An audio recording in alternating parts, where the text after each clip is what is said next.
Curso en Armanir en línea. Neurología. Cefaleas.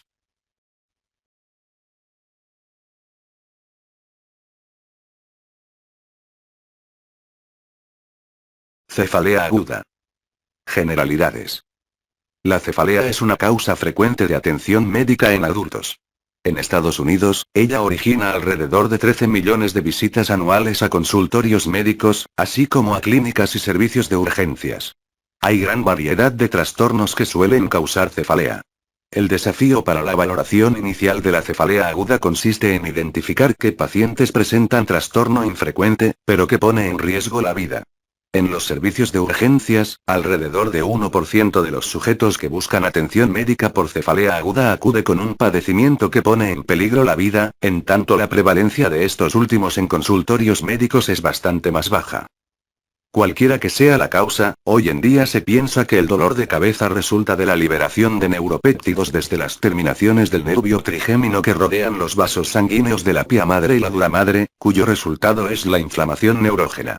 Como lo anterior constituye una vía común final en muchos trastornos, la disminución del dolor de cabeza en respuesta a tratamientos típicos para migraña, como antagonistas de los receptores de serotonina o cetorolaco, no descarta como causa a los trastornos críticos, por ejemplo, hemorragia subaracnoidea o meningitis.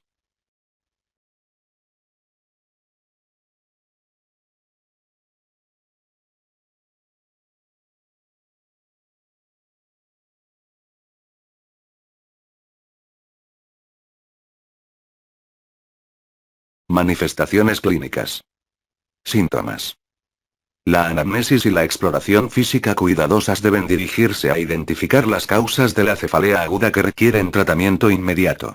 Estas causas se clasifican en episodios vasculares inminentes o establecidos como hemorragia intracraneal, trombosis, vasculitis, hipertensión maligna, disección arterial o aneurismas. Infecciones como abscesos, encefalitis, meningitis. Masas intracraneales que causan hipertensión intracraneal, preeclampsia e intoxicación por monóxido de carbono. Para diagnosticar un origen grave, tal vez sea útil la descripción detallada del inicio de la cefalea. Aquella de comienzo súbito que alcanza intensidad máxima en segundos o unos cuantos minutos es la descripción típica de cefalea en trueno y obliga a efectuar un estudio para descartar hemorragia subaracnoidea, cuya prevalencia en estos casos se calcula en 43%. Los antecedentes médicos generales también pueden orientar acerca del tipo de estudios adicionales a realizar. El dolor de cabeza de inicio reciente en un sujeto de edad avanzada o con antecedente de enfermedad por virus de inmunodeficiencia humana justifica de inmediato imágenes neurológicas en la mayoría de los casos, incluida una exploración neurológica normal. Cuando el paciente tiene antecedentes de hipertensión, en particular no controlada, es conveniente una investigación completa de criterios que satisfacen el diagnóstico de hipertensión maligna, a fin de conocer el grado de urgencia del tratamiento antihipertensivo. La cefalea y la hipertensión vinculadas con embarazo tal vez aparezcan por preeclampsia. La cefalea episódica que se acompaña de la tríada de hipertensión, palpitaciones cardíacas y diasfóresis hace pensar en feucromocitoma. En ausencia de cefalea en trueno, edad avanzada o virus de inmunodeficiencia humana, los datos de una exploración física cuidadosa y un examen neurológico detallado suelen determinar la evolución y la necesidad de estudios diagnósticos más amplios. Los síntomas también son útiles para diagnosticar cefalea migrañosa en ausencia del patrón típico de migraña, que incluye los siguientes signos. Escotomas centelleantes seguidos de cefalea unilateral, fotofobia, náusea y vómito. Es evidente que la presencia de 3 o más de las manifestaciones mencionadas hace posible establecer el diagnóstico de migraña, en ausencia de otras manifestaciones clínicas que ameriten estudios de imagen neurológicos, y la ausencia de estos síntomas o la detección de uno, siempre que no sea náusea, ayuda a descartar la migraña.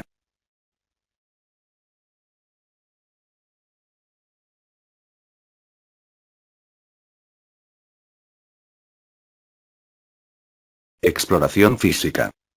Los componentes críticos de la exploración física del sujeto con cefalea aguda abarcan mediciones de signos vitales, exploración neurológica y pruebas de visión con examen fundoscópico. La fiebre con cefalea aguda debe sugerir maniobras adicionales a fin de obtener pruebas de inflamación meningea, como los signos de Kernig y Brudzinski. Además de la maligna, la hipertensión grave quizá constituya un signo de hemorragia intracraneal, preeclampsia y feucromocitoma.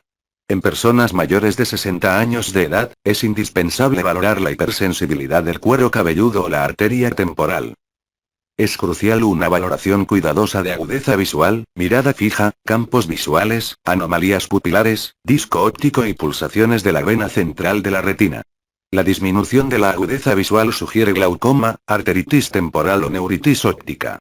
La oftalmoplegia o las alteraciones del campo visual quizás sean signos de trombosis del seno venoso, tumor o aneurisma. Las anomalías pupilares aferentes pueden deberse a tumoraciones intracraneales o neuritis óptica. La ptosis y la miosis ipsolaterales indican síndrome de Horneri, en presencia de cefalea aguda, tal vez signifique disección de la arteria carótida. Por último, el papiledema o la ausencia de pulsaciones venosas retinianas son signos de presión intracraneal elevada y obligan a solicitar imágenes neurológicas antes de efectuar una punción lumbar. También son importantes el estado mental y las valoraciones neurológicas completas, que deben incluir revisión de los sistemas motor y sensorial, los reflejos, la marcha, la función cerebelosa y el impulso pronador. Cualquier anomalía del estado mental o la valoración neurológica fundamenta la obtención de imágenes neurológicas urgentes.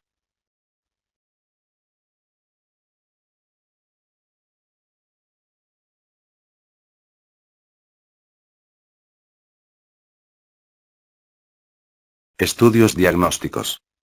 En casi todos los casos, es suficiente la tomografía de cabeza sin medio de contraste para excluir hipertensión intracraneal con herniación inminente, hemorragia intracraneal y diversos tipos de tumoraciones intracraneales. Las excepciones notables corresponden a linfoma y toxoplasmosis en individuos positivos a virus de inmunodeficiencia humana, encefalitis por herpes simple y absceso cerebral.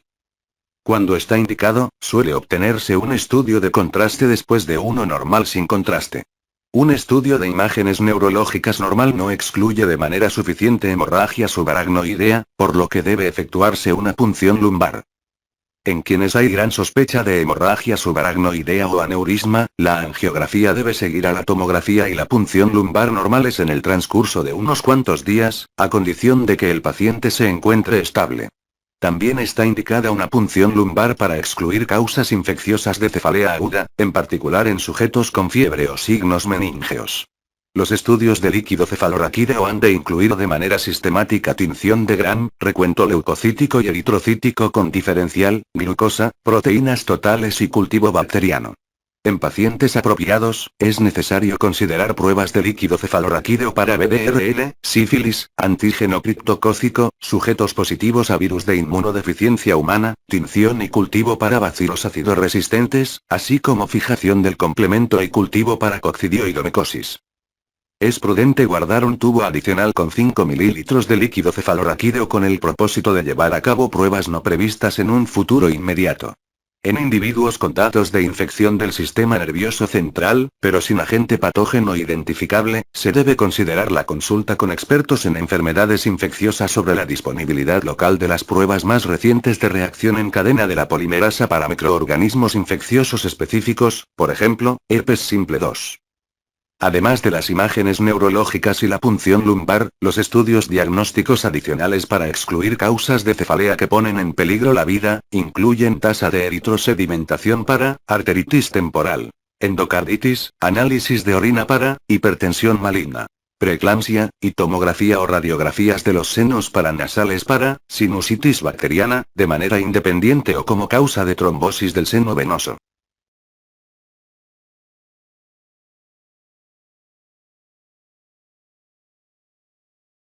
¿Cuándo referir? Migrañas frecuentes que no responden al tratamiento estándar. Migraña con características atípicas. Cefalea crónica diaria por uso excesivo de medicamentos.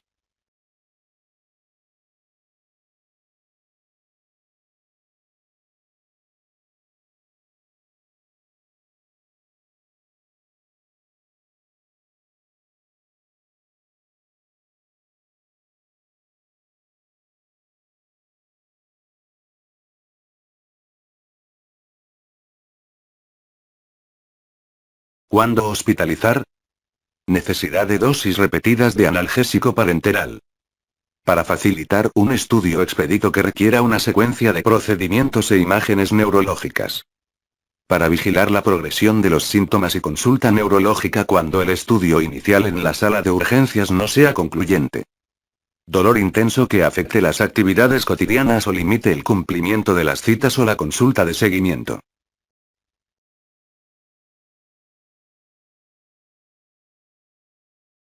Cefaleas.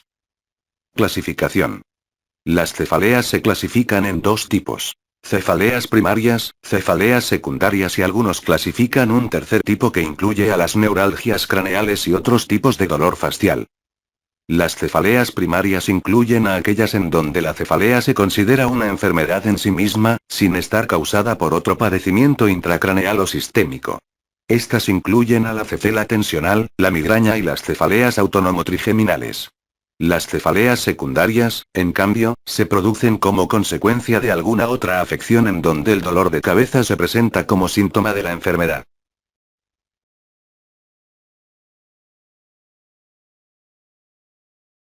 Cefaleas primarias.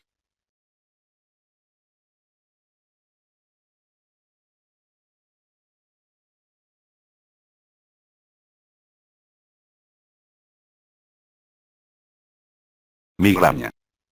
Fisiopatología. Es probable que la fisiopatología de la migraña se relacione con disfunción neurovascular.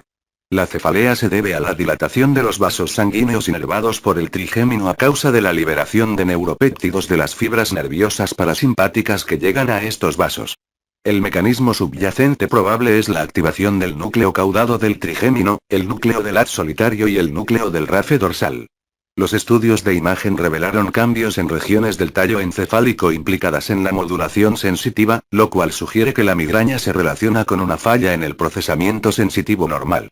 Antes o al momento que inician los síntomas, el flujo sanguíneo cerebral regional disminuye en la corteza correspondiente al área con manifestaciones clínicas. Después de una a varias horas, se produce hiperemia en esta misma región. También se ha implicado la depresión de Leo con diseminación cortical.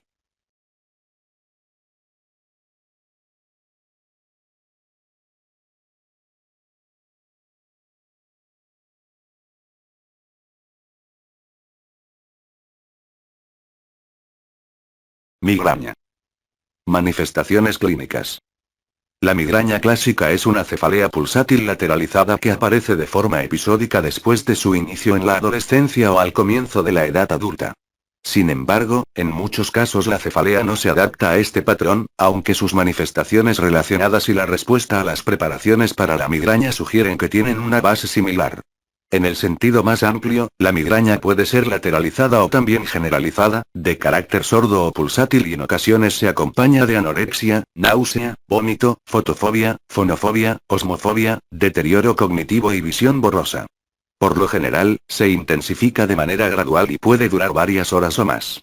Es probable que haya trastornos funcionales neurológicos previos o concomitantes a la cefalea, los cuales se atribuyen a la vasoconstricción de ramas de la arteria carótida interna. Los trastornos visuales son muy frecuentes y consisten en defectos en el campo visual, alucinaciones visuales luminosas, como estrellas, fulgores, destellos luminosos sin forma, fotopsia, patrones geométricos, luces en zigzag o alguna combinación de defectos en el campo y alucinaciones visuales, escotomas centelleantes. También puede haber otros trastornos focales, como afasia o parestesias, hormigueo, torpeza o debilidad en una distribución circunscrita.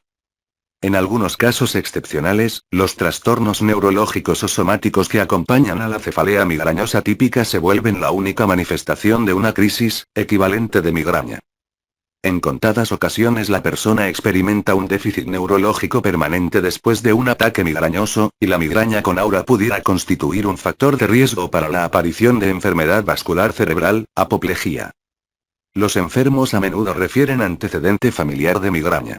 Las crisis pueden iniciarse por estrés emocional o físico, falta o exceso de sueño, omisión de comidas, alimentos específicos, por ejemplo, chocolate, bebidas alcohólicas, menstruación o consumo de anticonceptivos orales.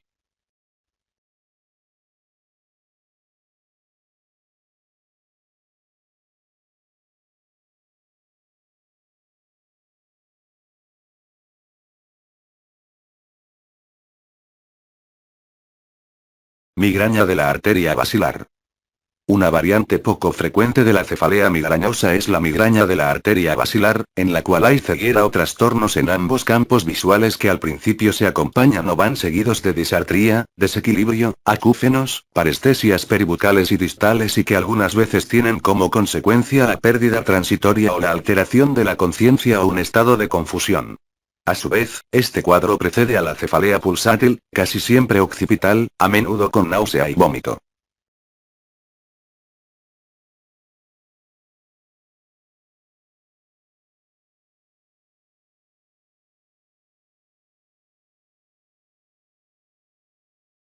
Migraña oftalmopléjica. En la migraña oftalmopléjica, el dolor lateralizado, con frecuencia alrededor del ojo, se acompaña de náusea, vómito y diplopía por oftalmoplejía externa transitoria. Esta última es efecto de la parálisis del tercer par craneal con afectación del sexto par y es posible que persista varios días después del dolor orbital, incluso semanas. En algunas personas, también se daña la rama oftálmica del quinto par craneal. La migraña oftalmopléjica es inusual. Las causas más habituales de oftalmoplejía dolorosa son los aneurismas de la arteria carótida interna y la diabetes.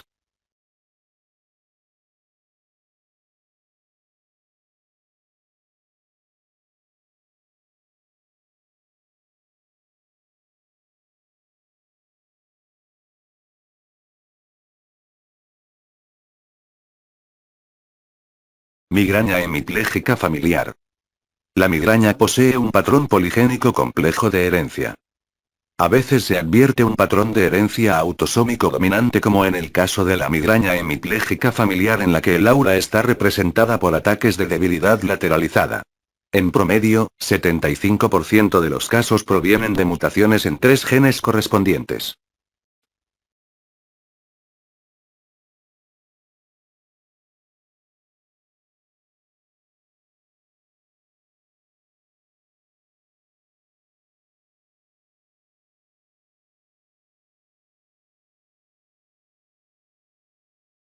El tratamiento de la migraña consiste en evitar cualquier factor desencadenante, además de las medidas farmacológicas profilácticas o sintomáticas cuando sea necesario. Durante las crisis agudas, muchos pacientes se sienten mejor si permanecen en una habitación tranquila y oscura hasta que cesan los síntomas. Un analgésico simple, por ejemplo, ácido acetilsalicílico, paracetamol, ibuprofeno naproxen, administrado de inmediato alivia el dolor, pero en ocasiones es necesario el tratamiento con fármacos de prescripción. Para evitar el abuso de fármacos, la administración de analgésicos simples debe limitarse a 15 días o menos al mes. Los analgésicos combinados deben limitarse a menos de 10 días por mes. Una combinación de tartrato de ergotamina, 1 mg, y cafeína, 100 mg, suele ser muy útil. Se toman 1 o 2 tabletas al principio de la cefalea o cuando aparecen los síntomas de advertencia, seguidas de una tableta cada 30 minutos. En caso necesario, hasta un total de 6 tabletas por crisis y no más de 10 días al mes. Algunas veces, el fármaco oral es ineficaz por la absorción anómala o el vómito durante las crisis agudas. En tales casos es conveniente la administración de cafeína con ergotamina por vía rectal en supositorios, la mitad o un supositorio con 2 mg de ergotamina, o mesilato de dihidroergotamina, 0,5 a 1 mg por vía intravenosa o 1 a 2 mg por vía subcutánea o intramuscular. En mujeres embarazadas y con enfermedad vascular o con algún factor de riesgo, no se deben administrar preparados que contengan ergotamina. Otros fármacos que pueden ser eficaces son proclorperacina por vía rectal, supositorio con 25 mg, o vía endovenosa u oral, 5 a 10 mg, así como las diversas combinaciones que contienen un analgésico y derivados del butalbital. El sumatriptán, que tiene gran afinidad por los receptores de 5-HT1 tiene eficacia a muy breve plazo para disminuir las crisis si se aplica por vía subcutánea por autoinyección, 4 a 6 mg una vez por vía subcutánea que se repite otra vez luego de 2 horas si es necesario. Dosis máxima, 12 mg cada 24 horas. Se dispone de preparados por vía nasal y oral, pero pueden ser menos eficaces, por su absorción más lenta. El zolmitriptán, otro agonista selectivo del receptor de 5-HT1 tiene gran biodisponibilidad después de tomarlo y también es eficaz para el tratamiento inmediato de la migraña. La dosis inicial óptima es de 5 mg y el alivio se presenta después de 1 hora de haberse iniciado el tratamiento. De ser necesario, se repite la dosis después de 2 horas. Este fármaco también se encuentra disponible en una presentación nasal, que tiene un rápido inicio de acción. La dosis es de 5 miligramos en una narina una sola vez y puede repetirse esta misma dosis en la otra narina después de 2 horas. La dosis máxima permitida para ambas presentaciones es de 10 miligramos cada 24 horas. Otros triptanos también se encuentran disponibles en el mercado, como es el rizatriptán, 5 a 10 miligramos por vía oral al inicio del episodio y puede repetirse hasta en 2 ocasiones espaciadas por 2 horas cada toma. La dosis máxima es de 30 miligramos cada 24 horas. Naratriptán, 1 a 2.5 mg vía oral al inicio y repetir una vez después de 4 horas. Dosis máxima 5 miligramos cada 24 horas.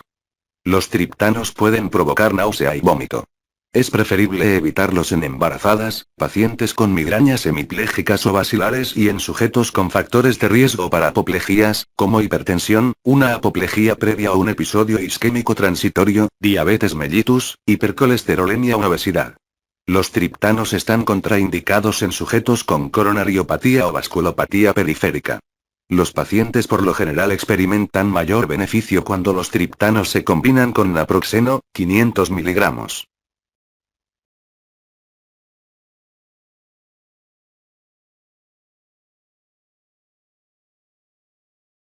El tratamiento preventivo es necesario cuando las cefaleas migrañosas ocurren más de 2 o 3 veces al mes o cuando los episodios ocasionan discapacidad notable. Algunos de los fármacos más habituales administrados para este fin se muestran en la tabla. No se conoce su mecanismo de acción, pero es probable que comprenda la modificación de la neurotransmisión central. A veces es necesario probar varios fármacos antes de conseguir el control de la cefalea. Una vez que se encuentra un fármaco útil, debe continuarse por varios meses. Si el paciente permanece sin cefaleas, la dosis puede reducirse poco a poco y al final suspenderse. Son medicamentos útiles los antidepresivos tricíclicos como la amitriptilina, así como la flunaricina, el ácido valproico y el propanolol, entre otros. La duración del tratamiento profiláctico debe de ser por lo menos de 6 semanas y puede prolongarse hasta 6 meses según el efecto. La aplicación de toxina botulínica también tiene utilidad demostrada en estos casos, a pesar de que surgieron resultados antagónicos sobre su eficacia en investigaciones con asignación al azar, en que los testigos recibieron placebo. La acupuntura se ha utilizado ampliamente en la profilaxia de la migraña, pero un estudio con asignación al azar y comparativo no mostró diferencia alguna entre ella y la acupuntura fingida. Algunas técnicas de neuroestimulación son promisorias, incluida la del nervio occipital.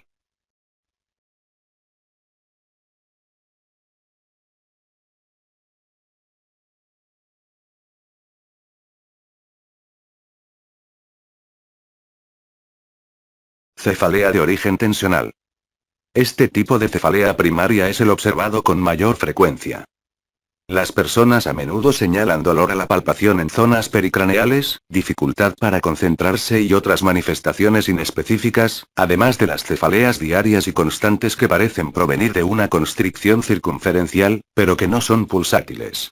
El dolor puede exacerbarse por estrés emocional, fatiga, ruidos o destellos. La molestia por lo común es generalizada, puede intensificarse más en el cuello o la nuca y no se acompaña de signos neurológicos focales. Se advierte tras la prediagnóstico con la jaqueca, migraña. La estrategia terapéutica es similar a la que se sigue en casos de migraña, excepto que no están indicados los triptanos. Es importante el tratamiento de la ansiedad o la depresión coexistente. A veces son útiles las técnicas que inducen la relajación e incluyen masajes, baños con agua caliente y biorretroalimentación.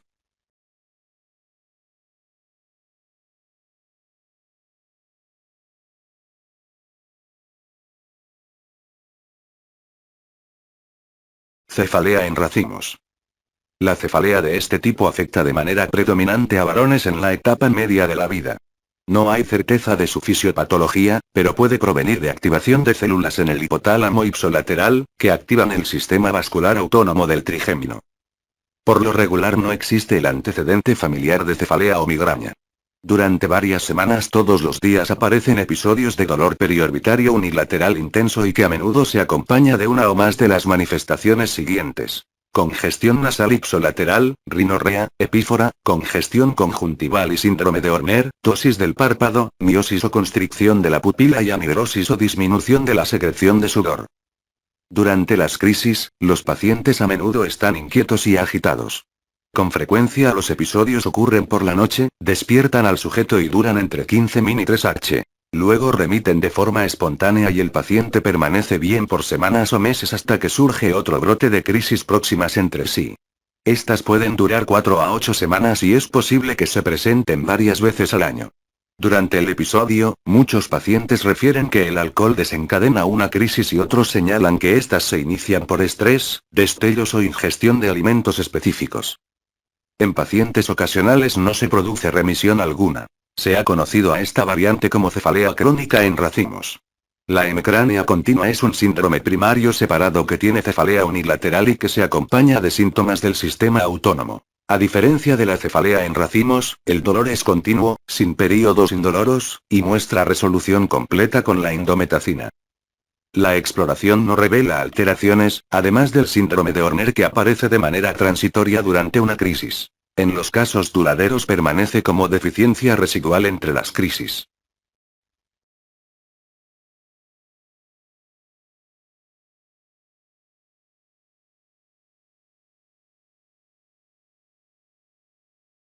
Cefalea en racimos. Tratamiento. Casi nunca es satisfactorio el tratamiento de un episodio individual con fármacos vía oral, pero el sumatriptán subcutáneo, 6 mg, o intranasal, 20 mg por disparo de aerosol, o la inhalación de oxígeno al 100%, 12 a 15 litros por minuto durante 15 minutos a través de mascarilla sin reentrada, pueden tener efecto. El zolmitriptán en aerosol nasal, 5 y 10 mg, también es eficaz. En ocasiones, se usa la dihidroergotamina, 0,5 a 1 mg por vía intramuscular o intravenosa. A veces es eficaz la lidocaína viscosa, 1 mg de solución al 4 a 6%, intranasal. Se ha observado que algunos fármacos profilácticos son eficaces en pacientes individuales e incluyen cibamida. Carbonato de litio, la vigilancia se hace por cuantificación de litio en plasma. Verapamilo, 240 a 960 mg al día. Topiramato, 100 a 400 mg al día. Valproato, 750 a 1500 mg al día, e inyección de corticoesteroides en región suboccipital alrededor del nervio occipital mayor. Como a menudo hay un retraso antes que estos fármacos surtan efecto, muchas veces se administra un tratamiento de transición. El tartrato de ergotamina es útil y puede administrarse en supositorios rectales, 0,5 a 1 mg por la noche o 2 veces al día, por vía oral, 2 mg por día, o por inyección subcutánea, 0,25 mg 3 veces al día, 5 días cada semana. Otras opciones son prednisona, 60 mg por día durante 5 días, luego se retira de forma gradual, o dihidroergotamina, 9,25 mg intravenosa por varios días o 0,5 mg vía intramuscular 2 veces al día. Puede ser útil la estimulación del nervio occipital mayor.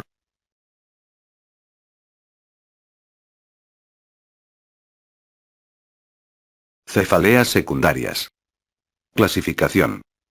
Las sociedades internacionales clasifican a las cefaleas secundarias en 8 grandes grupos. En primer lugar está la cefalea asociada con trauma, aparece en las primeras semanas, pero puede durar meses. Cefalea asociada a patología vascular, como lo es trombosis, hemorragia, vasculitis o disección. Cefalea asociada a patología intracraneal, por lo general relacionada con hipertensión intracraneal, por ejemplo, hidrocefalia, neoplasias o edema. Cefalea asociada a sustancias, puede ocurrir por abuso o supresión. Entre los más comunes se encuentran cannabis, alcohol, cocaína, glutamato, monóxido de carbono, anticonceptivos orales y el abuso de analgésicos. Cefalea asociada con infecciones intracraneales o sistémicas. Cefaleas asociadas con trastornos de la homeostasis como hipoxia, hipercapnia, diálisis, hipertensión arterial, trastornos tiroideos entre otros. Cefalea asociada con trastornos de las estructuras, del cráneo, cuello, ojos, oído, nariz, dientes, senos paranasales, boca y otras estructuras faciales. Cefalea asociada a trastornos psiquiátricos o trastornos de somatización o como parte de cuadros psicóticos.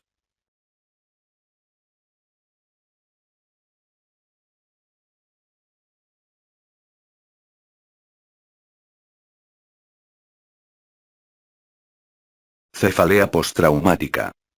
Después de una lesión craneoencefálica cerrada pueden aparecer diversos síntomas inespecíficos, tanto si hubo pérdida del estado de conciencia como si no la hubo. Muchas veces la cefalea es un rasgo sobresaliente. La cefalea misma casi siempre aparece un día después de la lesión, puede agravarse en las semanas siguientes y luego desaparece de manera gradual. Por lo general, es un dolor sordo y constante, con pulsaciones superpuestas que pueden ser localizadas, lateralizadas o generalizadas. En ocasiones se acompaña de náusea, vómito o escotoma centelleante. Es probable que las cefaleas que aparecen más de 1 o 2 semanas después del fenómeno desencadenante no puedan atribuirse de modo directo a la lesión cefálica. También es posible que haya desequilibrio, algunas veces con un componente rotatorio, y a menudo se intensifica con cambios posturales o con un movimiento de la cabeza. Otras manifestaciones frecuentes son afectación de la memoria, falta de concentración, inestabilidad emocional y aumento de la irritabilidad, y quizás sean las únicas manifestaciones del síndrome. La duración de los síntomas se relaciona en parte con la gravedad de la lesión original, pero incluso las lesiones inocuas pueden ir seguidas de síntomas que persisten durante meses. Por lo regular, no son útiles los estudios especiales. Es factible que el electroencefalograma muestre algunos cambios inespecíficos menores, en tanto que el electronistagmograma puede sugerir alteración vestibular, ya sea central o periférica. La tomografía y la resonancia de la cabeza casi nunca revelan datos anormales. El tratamiento es difícil, pero se recomiendan una actitud optimista y la rehabilitación graduada, de acuerdo a las circunstancias laborales, ya que los síntomas a menudo se resuelven de manera espontánea luego de varios meses. Las cefaleas suelen mejorar con analgésicos simples, pero si son muy intensas a veces obligan a la adopción de medidas preventivas como se señaló en el caso de la migraña.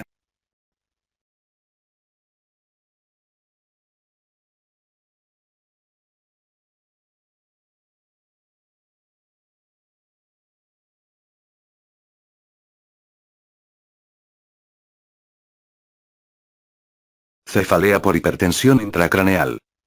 Debe de sospecharse hipertensión intracraneal en todo paciente que cumpla con la tríada de cefalea, náusea o vómito y papiledema. La cefalea suele ser holocraneana, de intensidad, frecuencia y duración progresivas en el tiempo conforme se incrementa la presión intracraneal. La maniobra de Valsalva y el decúbito aumentan el dolor. Asimismo, es común que el dolor despierte al paciente por la noche, lo que no sucede en otros tipos de cefalea como la migraña o la cefalea tensional.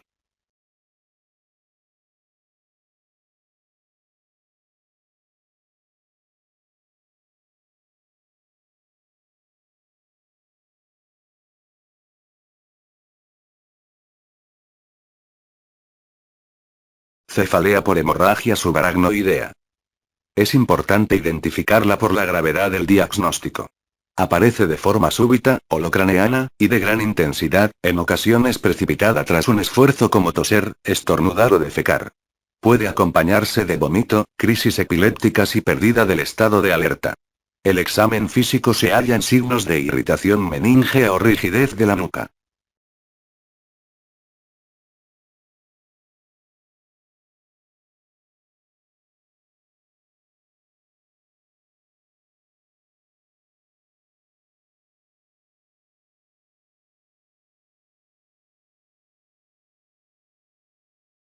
Cefalea por abuso de analgésicos. Suele ser una cefalea crónica que se presenta por más de 15 días al mes en pacientes con consumo regular de analgésicos por varios meses. Se confirma al existir mejoría del dolor en las siguientes semanas tras la suspensión de los fármacos.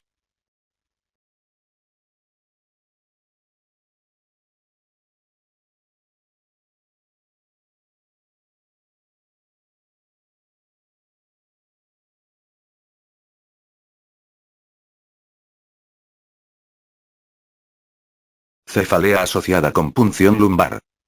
Puede presentarse horas a días después de una punción lumbar y se debe tanto a irritación meníngea como a hipotensión del espacio subaracnoideo. Es holocraneana, de intensidad severa, en ocasiones acompañada de náusea, y que de manera característica aparece o se incrementa al cambiar de posición desde el decúbito hacia una postura erguida. El tratamiento incluye AINE, cafeína y reposo en decúbito. En raras ocasiones se requiere un serio hemático para frenar la fuga de líquido cefaloraquídeo,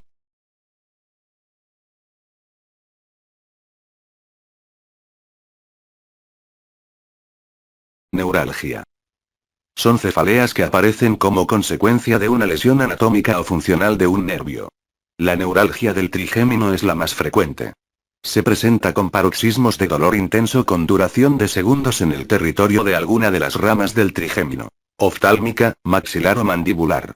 El dolor suele describirse punzante o como un toque eléctrico, y puede ser desencadenado por la estimulación de puntos gatillos. Esto es, sitios específicos en la piel, la conjuntiva o los dientes que al ser estimulados reproducen el dolor. Los ataques son estereotipados en cada paciente. Es más frecuente en diabéticos mayores de 65 años de edad, en cuyo caso suele ser idiopática. En pacientes jóvenes es necesario descartar una lesión estructural del nervio. El tratamiento incluye antiepilépticos como carbamazepina, pregabalina o gabapentina, así como antidepresivos tricíclicos y opioides. Los casos refractarios pueden someterse a procedimientos invasivos como bloqueos anestésicos, neurólisis o descompresión quirúrgica.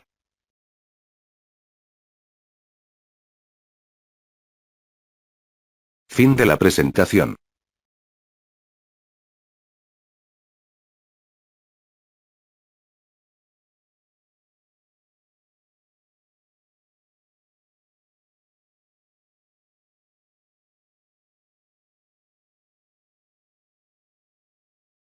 Gracias por ver el vídeo. Si te gustó comparte y dale like. Dudas o sugerencias por favor comenta. Para más presentaciones suscríbete a mi canal.